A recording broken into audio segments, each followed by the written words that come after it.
Cancer du sein, ablation du sein. Et toi, tu es capable derrière de faire un trompe-l'œil. En fait. Exactement, c'est le terme. Ouais. Des fois, il y a les personnes qui souhaitent un petit cœur ou, bon, encore plus rigolo, des petites fleurs. Mais bon, malheureusement, ça peut avoir des répercussions aussi si on va tatouer sur des cicatrices qui sont trop récentes. Moi, j'ai aussi une opération.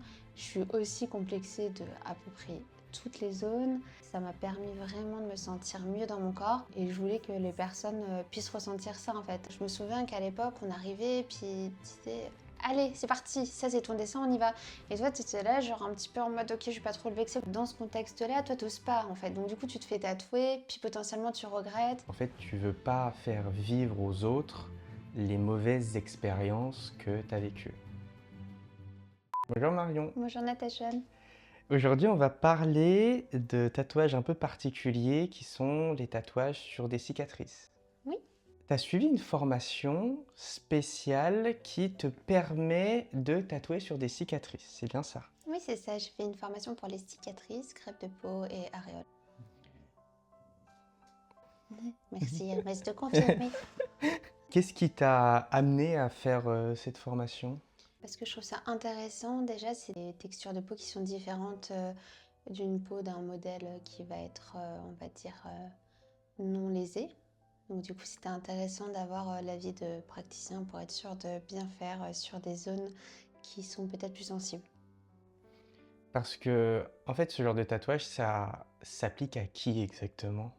Ça peut s'appliquer à tout type de personnes, à une personne qui a été opérée pour un côté esthétique, donc par exemple une augmentation ou une réduction mammaire. La personne va avoir une cicatrice suite à cette opération. On peut venir essayer de pigmenter pour essayer de corriger l'aspect de sa cicatrice ou de leur nez. Ça peut être une personne qui a eu un cancer. Ça peut être une personne qui a eu un accident, qui a subi donc potentiellement des greffes de peau, qui a eu des cicatrices, ou alors une personne qui a été brûlée aussi, ça peut. Ça peut être aussi une personne qui est en transition et qui du coup, par le fait de sa transition, va avoir des changements physiques et des cicatrices liées à ça et qu'on va pouvoir corriger comme le modèle le souhaite. Donc, on va dire que si j'ai bien compris, moi, par exemple, j'ai eu une augmentation mammaire, par exemple, et donc du coup, j'ai une cicatrice et j'aime pas cette cicatrice et du coup, je peux venir te voir soit pour tatouer dessus, soit pour repigmenter, t'as dit? C'est-à-dire faire disparaître la cicatrice? C'est ça, en fait, en gros, on va venir essayer de travailler par rapport à la couleur de ta peau. Souvent, une cicatrice suite à une augmentation mammaire ou à une réduction mammaire, elle va être soit d'une couleur un peu rougeâtre, soit elle va être un petit peu brune. Donc, à ce moment-là, on va utiliser la pigmentation pour venir, on va dire, corriger. Parce que souvent, on n'est pas très fan d'avoir des cicatrices. Donc, du coup, c'est ça, ça permet de corriger. Et tu peux aussi reconstruire un téton qui n'existe plus, c'est ça? Ouais, c'est ça. Donc ça, c'est la reconstruction de l'aréole en 3D, on appelle. Donc du coup, ça permet de vraiment de reformer le mamelon en regardant aussi forcément celui qui est à côté hein, pour essayer de faire une sorte de symétrie et du coup de recréer visuellement, bien sûr, ce mamelon manquant.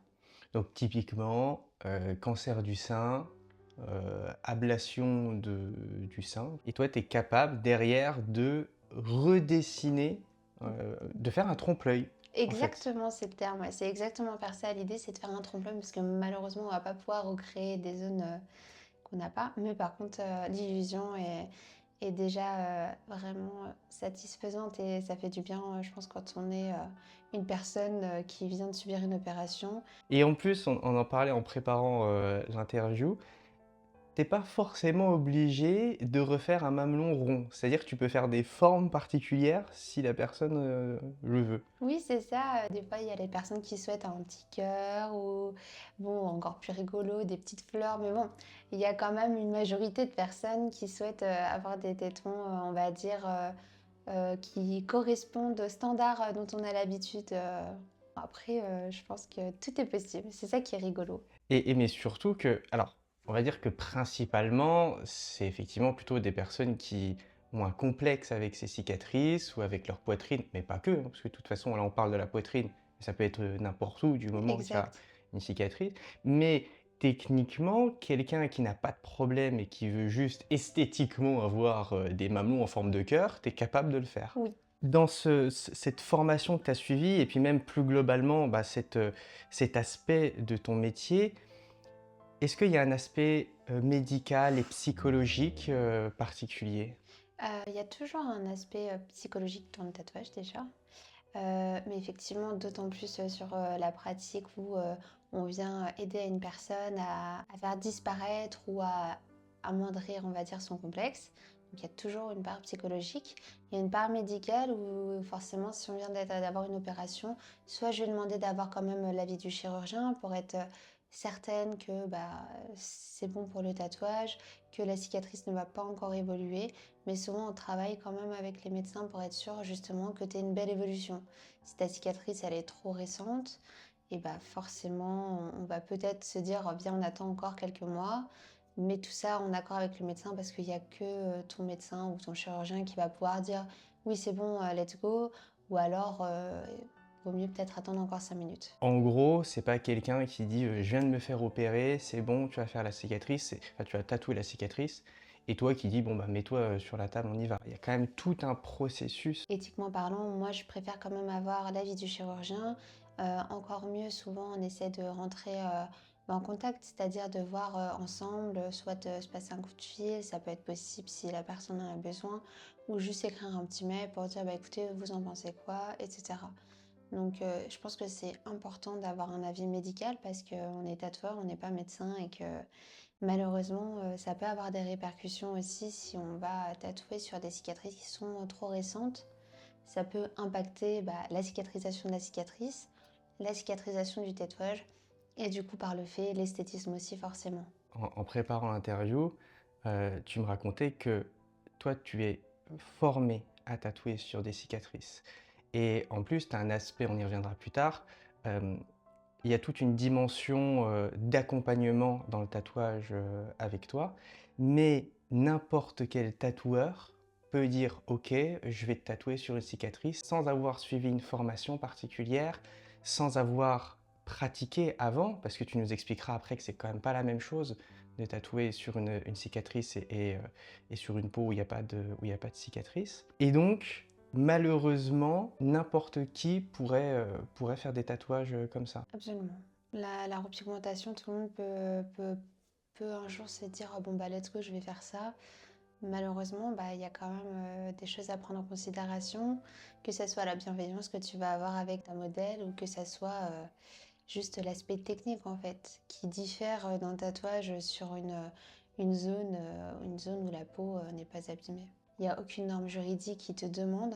Par contre, après, il faut quand même avoir aussi un minimum bah, d'éthique, je pense, et se dire que si déjà la personne que tu rencontres, qui vient te voir pour faire, soit une repigmentation, soit un cover sur sa cicatrice, elle vient de voir, c'est qu'elle a déjà un complexe.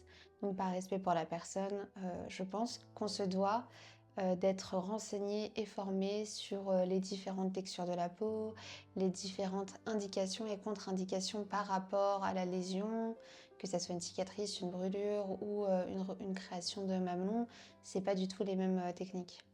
Et c'est des techniques qui s'apprennent, mais je pense qu'il faut être quand même très précautionneux en tant que tatoueur. Aussi au modèle de bien se référer à une personne qui est quand même peut-être formée spécifiquement là-dessus, parce que c'est important pour que la qualité elle suive derrière. Alors disons que, bah, pour le coup, moi je veux, j'ai un complexe, j'ai une grosse cicatrice, sur le ventre par exemple. C'est un problème pour moi, je voudrais, on va dire le faire recouvrir, d'accord? Mhm. Pour changer et je voudrais passer par toi. Ça se passe comment? C'est quoi le process? Alors le process, c'est bah déjà on va avoir un premier échange par mail où je vais te suggérer d'avoir trois options de rendez-vous sur les tatouages sur cicatrices. On va pouvoir faire un rendez-vous en distanciel, donc soit par téléphone, soit en présentiel bien sûr, mais on va pouvoir faire ça pour les tatouages cover, donc c'est-à-dire avec un dessin, etc. Pour tout ce qui va être tatouage de repigmentation, tu vas forcément devoir venir au studio On va se poser ici, on va boire un petit thé, on va regarder déjà ta teinte de peau, ta carnation. On va pouvoir évaluer du coup la teinte qu'on va devoir adopter pour mettre sur ta cicatrice. Donc ça, on va pouvoir faire ça pendant ce rendez-vous de manière à ce que moi, je puisse commander les ongles qui sont les bonnes, qui ont les bonnes nuances par rapport à ta carnation de peau. Pendant ce rendez-vous, ça va nous permettre aussi d'apprendre à se connaître parce que la personne, donc toi en l'occurrence, tu vas être à nu devant moi. C'est des zones souvent où on est complexé. Et c'est vrai que du coup, de casser un peu cette barrière avant de te mettre tout de suite nu, c'est un peu comme un premier date. C'est important parce que du coup, ça permet quand même de se comprendre, d'apprendre à se connaître, etc. Donc du coup, là, la personne, elle va se sentir un peu plus en confiance, donc un peu plus libre aussi peut-être de m'exprimer différemment ses envies, etc. Donc pendant ce rendez-vous, on parle un peu, on regarde ta carnation de peau, on évalue un peu le temps. Du coup, ça va permettre aussi de créer une évaluation pour ton budget, hein, parce que ça a un coût. Et puis, une fois qu'on a fait tout ça, on se positionne soit pour bloquer une date, soit pour se dire, bon bah écoute, voilà, moi j'ai mes informations, je vais réfléchir un petit peu. Moi, je vais dire, bah, parfait, on se recontacte plus tard si tu en as envie. C'est toujours la personne qui revient à me contacter. Moi, je vais jamais, je vais pas faire de relance. C'est-à-dire que tu viens au rendez-vous, on le fait ensemble, on regarde si ça convient. Tu as un petit dossier à la fin de ton rendez-vous que je te renvoie par mail avec du coup ce qu'on a vu, les nuances qu'on va devoir utiliser, etc.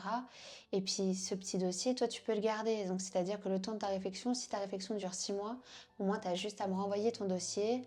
Moi je sais ce que je dois faire, je sais mes références de mes encres par rapport à la pigmentation enfin à la teinte de ta cicatrice. Et puis voilà.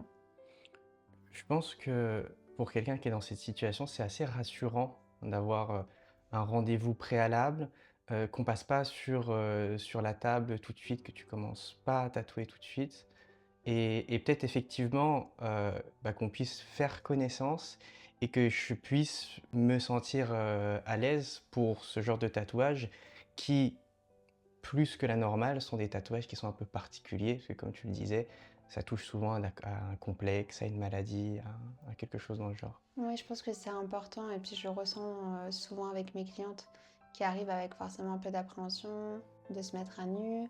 Après, soit des événements qui sont pas très agréables à avoir, enfin, à vivre, soit un complexe qu'elles portent depuis plusieurs années. Et du coup, le fait de prendre ce temps, etc., ça permet effectivement une mise en confiance. Et puis d'arriver le jour du rendez-vous sereine et pas arriver un peu stressée en se disant, bon, je vais me mettre toute nue devant une personne que je connais pas, Mmh. avec un dessin que je connais pas, ou alors une encre que je connais pas. Là, l'avantage, c'est que je peux expliquer la composition des encres, je peux expliquer comment la séance elle va se dérouler, si c'est un premier tatouage, leur expliquer que aussi c'est privé, donc c'est-à-dire qu'on va vraiment être que toutes les deux, hormis si la personne veut avoir son ou sa compagne, parce que des fois, c'est vrai que quand on est un petit peu sur un complexe ou un mal-être, j'autorise souvent un accompagnant, chose que je fais pas pour le tatouage, parce que c'est important de se sentir bien. Mmh. Je pense que c'est important d'avoir un espèce de petit soutien. Et même si la personne ne rentre pas forcément avec nous dans la salle de tatouage, elle est ici, nous on est juste à côté, il y a un petit côté un peu rassurant. Donc voilà.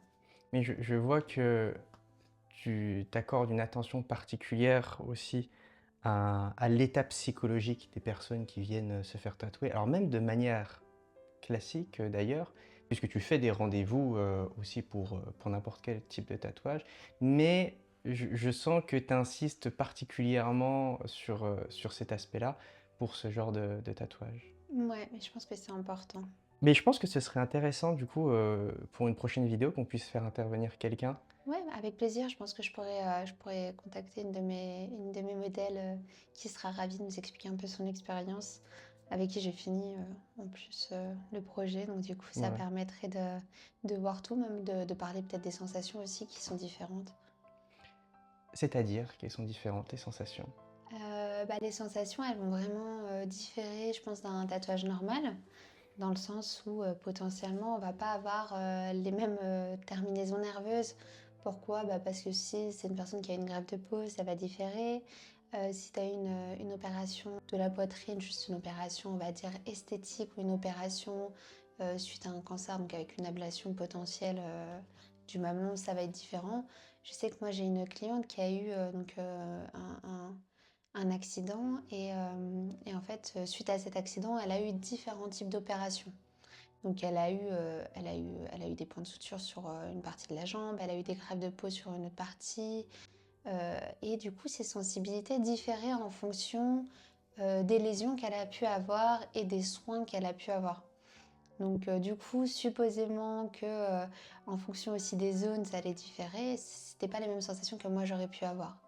La modèle, que j'ai rencontrée, la première fois, elle m'a expliqué qu'en fait, elle avait aucune sensibilité, sur le mamelon qu'on était en train de lui reconstruire parce qu'elle avait une ablation, complète et en fait, elle avait pas du tout de sensibilité.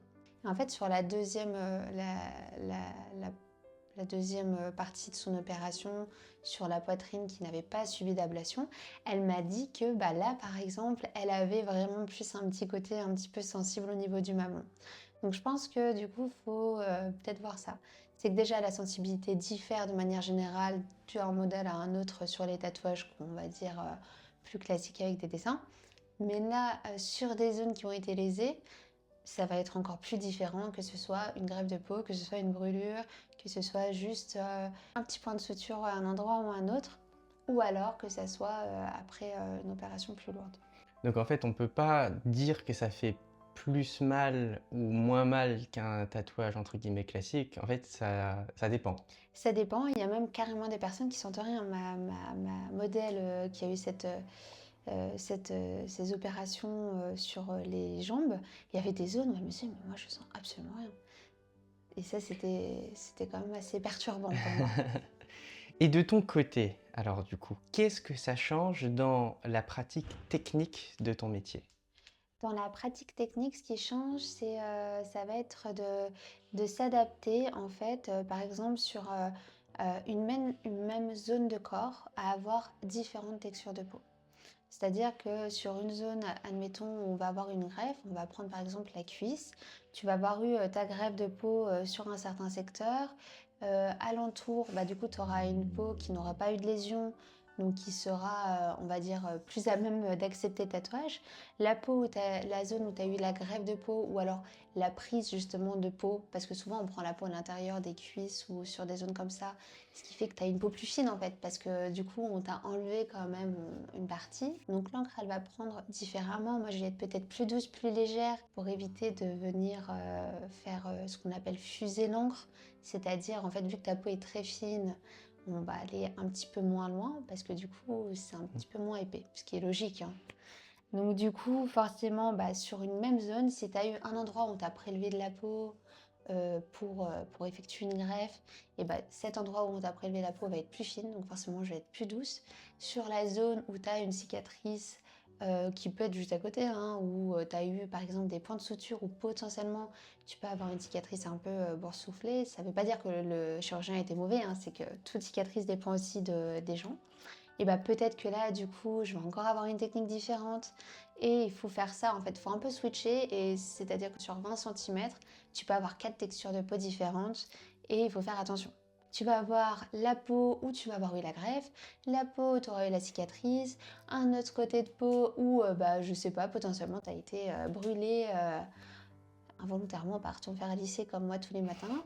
Mais ça peut être différentes choses. Donc il faut vraiment prendre en considération que chaque zone où tu vas avoir une lésion différente va être différente à tatouer parce que la peau va pas être aussi épaisse d'une partie à de l'autre, que la peau ne va pas être en bonne forme, on va dire, de la même façon.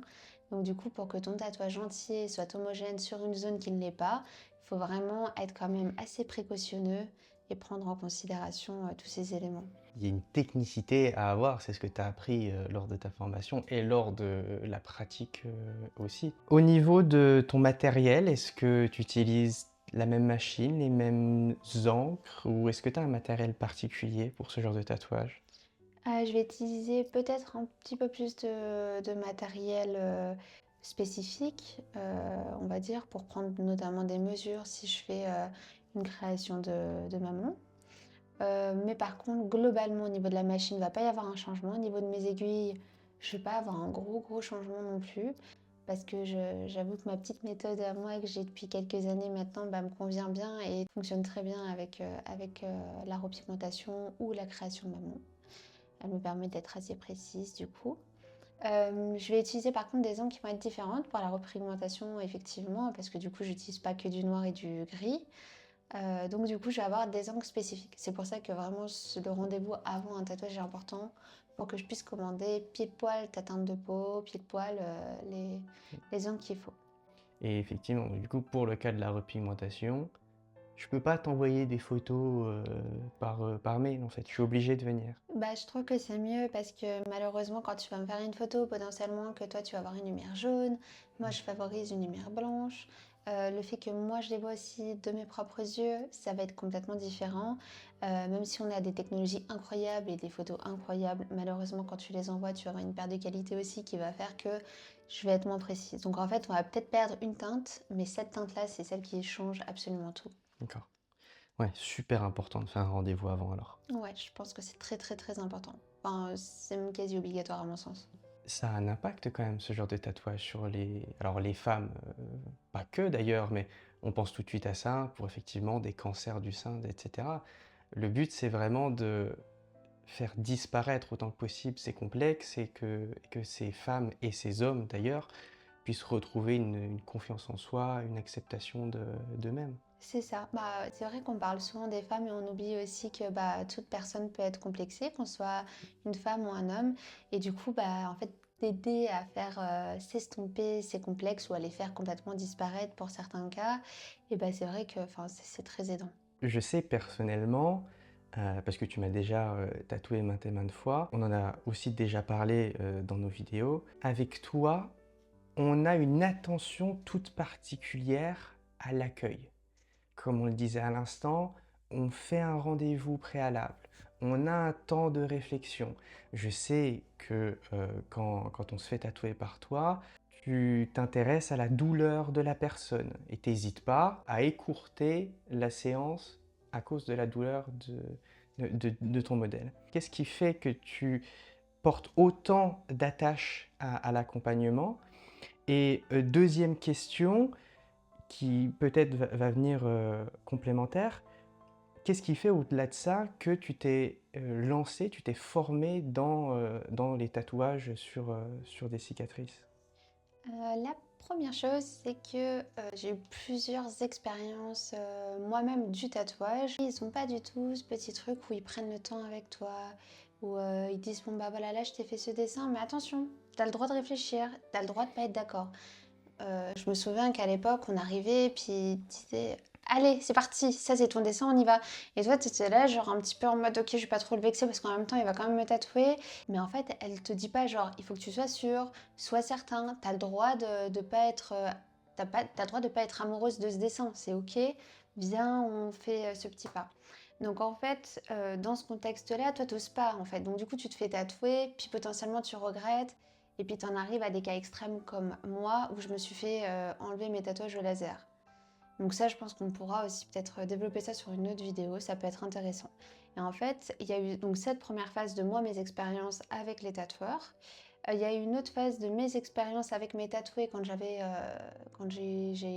travaillé dans un premier studio qui n'était pas le mien, où en fait mes modèles arrivaient et puis pour moi ça semblait un peu être comme une usine, c'est-à-dire que les personnes arrivaient, j'étais un peu dans l'empressement. Pourquoi? Parce qu'après j'avais un autre rendez-vous. Donc du coup quand je faisais une présentation de mon dessin, le choix pour le modèle était un peu moindre. C'est-à-dire qu'au lieu de prendre mon temps en disant bah écoute, si cette feuille tu la mets à gauche, on la met à gauche, il n'y a pas de souci. Je dis bon bah voilà ton dessin, gentiment je dis ça te va? Et puis bon bah le modèle était genre en mode oui, pourquoi? Pas parce que forcément il est tombé amoureux du dessin, mais parce qu'il y a aussi un petit côté où je vais peut-être pas laisser ce choix de réflexion. C'est un peu comme tu vas au restaurant et puis le monsieur il arrive, il dit bonjour, aujourd'hui on a que des spaghettis. Et toi, bah forcément, tu vas le regarder et tu te dis, bah je vais prendre des spaghettis, tu vois. Surtout que tu es déjà T'es rentré, du déjà dans un coup, contexte, ouais. etc. Donc du coup, ce contexte-là, je l'ai enlevé en me disant, je fais un studio privé où je prends le temps. Effectivement, le temps que je passe avec mes modèles, c'est du temps malheureusement qui n'est pas très rentable pour moi. Mais par contre, ça permet à ces modèles d'être ouvertes et de se dire, bon bah ok, je me sens bien à l'aise de dire à la personne en face de moi, bon bah écoute, là ton dessin il est très beau, mais finalement bah là cette pivoine je l'avais un peu plus grosse, là ça je la vois un peu plus gros, ou alors bah écoute, moi je suis très pudique, j'ai pas envie d'être tatouée avec d'autres gens qui viennent. Potentiellement, ah bah écoute, finalement, bah tu vois, je pensais à un coquelicot, mais alors là, tu vois, t'as fait un tatou l'autre jour et puis c'était, je sais pas moi, une fleur d'églantier. Bah finalement, j'ai adoré. Est-ce que ça te dérange pas? Viens, on change. Et là, on prend le temps, on fait une modification. Donc en fait, dans ce contexte-là, quand en plus tu as un complexe, et bah du coup, tu te permets encore plus. Parce que quand tu as un complexe, souvent tu es un petit peu renfermé, t'oses pas, etc. Et je le sais parce que bah, ça a été le cas pour moi. Moi, j'ai aussi une opération. Je suis aussi complexée de à peu près toutes les zones. Et en fait, les moments où je me suis fait tatouer proche de zones où j'avais un peu de complexe, et bah, je me sentais encore moins à l'aise de dire à mon tatoueur écoute, c'est pas trop ça que je veux. Pourquoi? Parce que déjà, je voulais que le moment il passe vite, parce que j'étais nue devant une personne, parce que cette personne, aussi gentille soit-elle, bah, malheureusement, elle m'a pas non plus mis suffisamment à l'aise pour que j'ose lui dire ah, finalement, c'était pas ça, parce que je voulais juste que le moment il passe vite finalement. Et du coup, le fait de m'être lancée donc, dans le tatouage, la repigmentation, le cover sur cicatrice, etc. C'était aussi parce que bah, moi j'ai des complexes, j'ai été opérée enfin, nombreuses fois et j'ai eu par exemple des prises de poids qui m'ont créé des vergetures, que j'ai fait disparaître via mes premiers tatous. Ça m'a permis vraiment de me sentir mieux dans mon corps et de revivre en fait, de passer complètement outre ça. Et je voulais que les personnes puissent ressentir ça en fait, ressentir un peu cette résurrection que moi j'ai eue quand je me suis fait tatouer la jambe. Admettons, où on a caché complètement mes petites vergetures, mes petits machins. Mais en même temps, je voulais pas la sensation de bon, t'es ici, je te tatoue et voilà, on prend pas le temps. Donc là, du coup, j'ai combiné un peu les deux, c'est-à-dire que je veux que la personne prenne son temps, qu'elle soit sûre de son dessin, qu'elle soit sûre d'être à l'aise avec moi et qu'à ce moment-là, on tatoue. Ce qui fait que la séance déjà se passe mieux. J'ai quand même rarement des gens qui arrêtent en plein milieu.